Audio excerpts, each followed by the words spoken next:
Boa tarde, boa noite, bom dia, depende do horário que você esteja assistindo esse vídeo.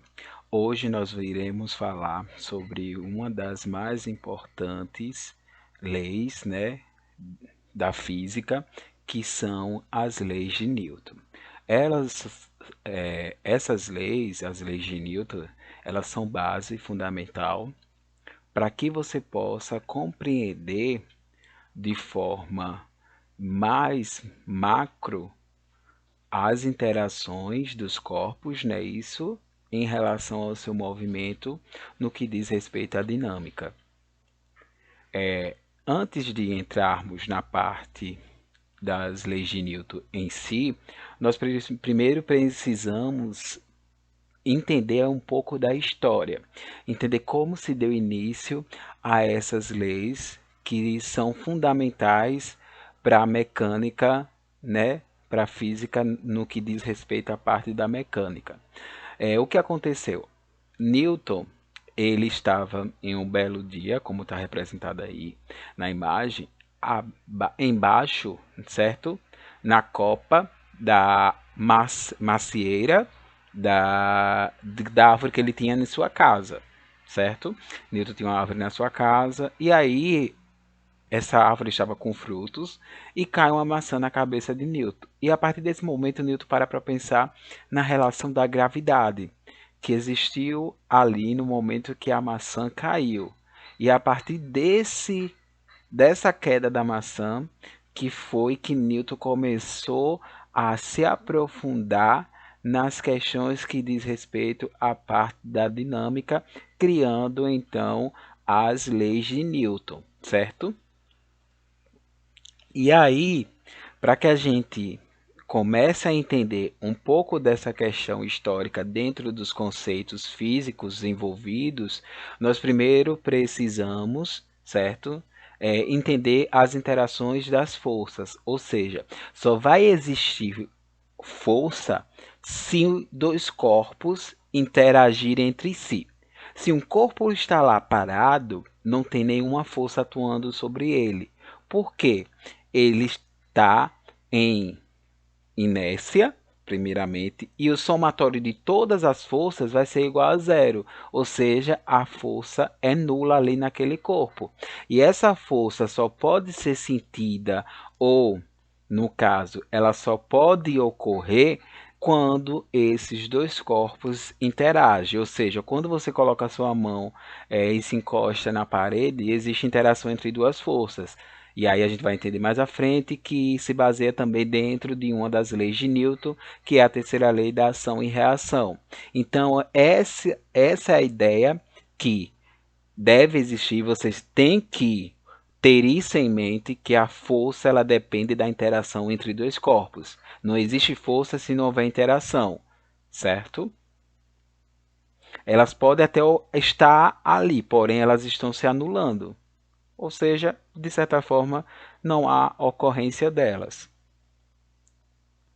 E aí vem alguns valores típicos de módulos de algumas forças em unidade de medida Newton, certo? Que ele colocou até seu próprio nome.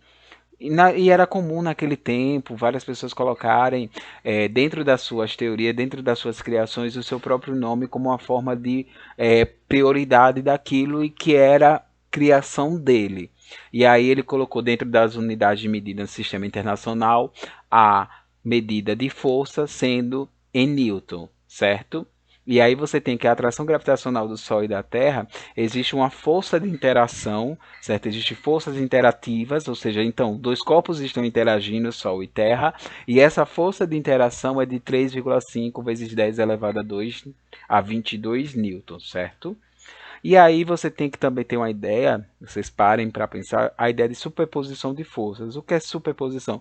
É quando existe um somatório ou uma interação também entre duas forças, que vai dar uma resolução vetorial conforme as direções que estão sendo lhe apresentadas dentro dessa interação.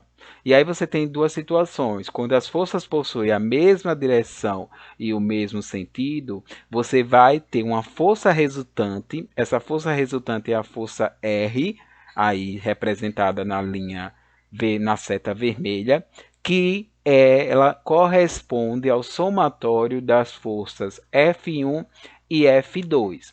Quando essas forças de interação, essas forças interativas, elas fazem uma, uma representação perpendicular, ou seja, formando um ângulo de 90 graus, você tem aí que usar a relação trigonométrica do triângulo, usando o teorema de Pitágoras, que vai ser a força resultante sendo sua hipotenusa e os catetos opostos oposto e adjacente sendo aí as forças de interação. E você vai ter que essa força resultante vai ser igual a raiz quadrada do somatório, certo? De F1 mais F2, lembrando que os dois vão estar ao quadrado, ok? E aí, quando você tem uma interação de força onde ela forme um ângulo menor do que 90 graus, você vai ter aí que usar a lei dos cossenos para então calcular essa força resultante.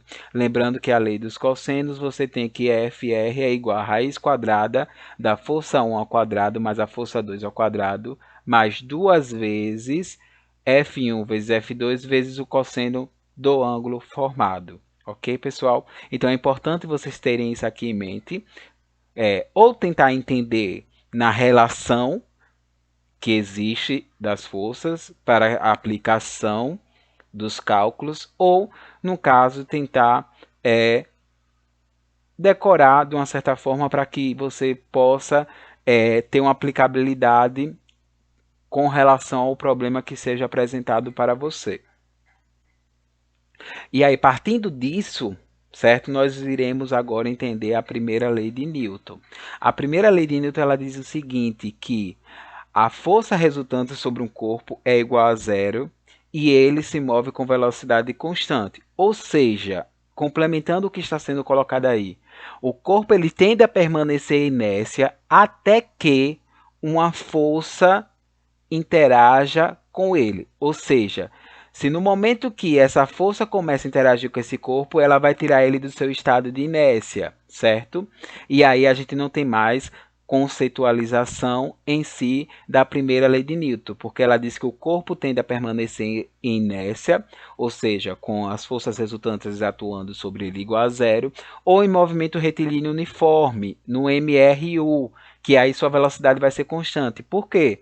O que vai acontecer? Imagine que você saia da sua cidade com 20 km por hora e mantenha essa velocidade até o ponto de chegada com 20 km por hora. Lembrando que sua aceleração ela depende da sua variação da velocidade dividido pelo tempo. Então, se você tem uma velocidade inicial igual a uma velocidade final, a subtração entre elas duas, dessa velocidade final menos a velocidade inicial, será igual a zero, dando então a entender que você manteve uma velocidade constante com aceleração nula, e isso resulta também no princípio da primeira lei de Newton, certo? Um corpo inércia é um corpo estático, ou seja, ali ele já está parado, então ele já tem resultantemente sua força resultante igual a zero, nula. E aí, pessoal, eu vou pedir para vocês o seguinte. Abaixo aí vocês têm a parte de comentários no YouTube. Então eu vou pedir que vocês respondam essa questão e eu vou estar respondendo a cada um dos comentários que irão ser deixados. Você tem a seguinte questão colocada aí. Em um filme de ficção científica da década de 1950, uma espaçonave se move no vácuo do espaço sideral, longe de qualquer planeta, quando seu motor para de funcionar. Em virtude disso, a espaçonave diminui de velocidade e fica em repouso. Eu colocaria ainda o seguinte: você conseguiria aplicar a primeira lei de Newton nesse evento? Pare, pense, deixe os comentários, aguardo aí a interação de vocês para que a gente possa entender melhor essa parte da física que é muito importante. Obrigado pela atenção de todos. Até o próximo vídeo. Valeu!